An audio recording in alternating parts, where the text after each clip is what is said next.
ടൊവിനോട് ഈ വർഷത്തെ ആദ്യ റിലീസായ അന്വേഷിപ്പിൻ കണ്ടെത്തും എന്ന സിനിമ ഇന്ന് കണ്ടു. അപ്പോൾ അതിനെ കുറിച്ചിട്ട് സംസാരിക്കാം. So let's get started.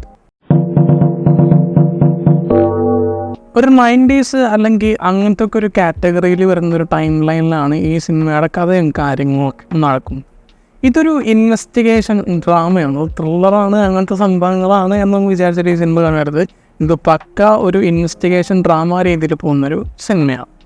ഈ സിനിമയിൽ എനിക്ക് പ്രധാനമായിട്ടും ഒരു ഹൈലൈറ്റ് ആയിട്ട് തോന്നിയത് ഇതിൻ്റെ സ്ക്രീൻ പ്ലേ തന്നെയാണ്.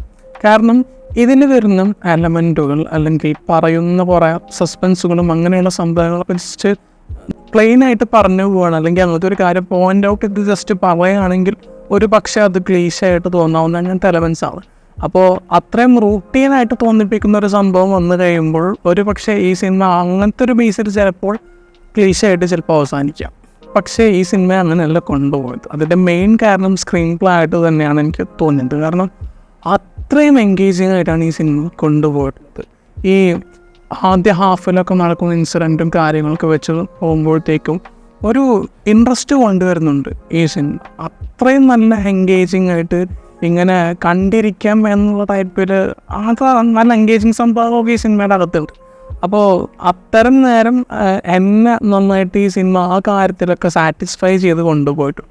അപ്പോഴാണ് എനിക്ക് സ്ക്രീൻ പ്ലേയുടെ ഇമ്പോർട്ടൻസ് കൂടുതലും ഈ സിനിമയ്ക്കകത്ത് മനസ്സിലാവുന്നത്. കാരണം ഇത്രയും റൂട്ടീൻ എലമെൻറ്റ്സ് അല്ലെങ്കിൽ ഇങ്ങനത്തെ സംഭവങ്ങളൊക്കെ വരുമ്പോൾ പോലും ഈ ഒരു കാര്യം കൊണ്ട് തന്നെ അത്രയും റൂട്ടീൻ ആയിട്ടുള്ള കാര്യങ്ങളെ നൈസായിട്ട് ഇഗ്നോർ ചെയ്തിട്ട് നല്ല എൻഗേജിങ് ആയിട്ട് കൊണ്ടുപോകുക ഈ സിനിമ അങ്ങനത്തെ സംഭവങ്ങൾക്കെങ്കിലും ചെയ്തിട്ടുള്ളത്. അതുകൊണ്ട് ആ ഒരു പാർട്ട് വലിയ എനിക്ക് നന്നായിട്ട് ഇഷ്ടമായി.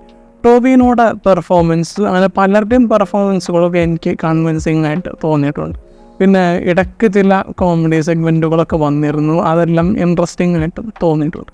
സിനിമയിൽ എനിക്കൊരു പോരായ്മയായിട്ട് തോന്നിയത് മ്യൂസിക് ഡയറക്ഷനാണ്. എന്ന് വെച്ചാൽ ഇപ്പോൾ സന്തോഷ് നാരായണൻ ടൈറ്റിൽ സോങ് ചെയ്യുന്ന സമയത്ത് രസമുണ്ട്, പക്ഷെ പിന്നീട് അങ്ങോട്ട് ബാക്ക്ഗ്രൗണ്ട് സ്കോറൊക്കെ വരുന്ന ടൈമിൽ അത് അവിടെ ഉള്ളപ്പോൾ അതൊരു ഫീല് വരുന്നില്ല. പക്ഷേ ബാക്കിയുള്ള കാര്യങ്ങളൊക്കെ നോക്കുകയാണെങ്കിൽ ഈ സിനിമ നല്ല നീറ്റാണ്, നല്ല അവതരണം കൊണ്ട് ഇങ്ങനെ ഈ സിനിമ അങ്ങനെ നല്ല രീതിയിൽ എൻഗേജിങ് ആയിട്ട് കണ്ടിരിക്കാൻ പറ്റും.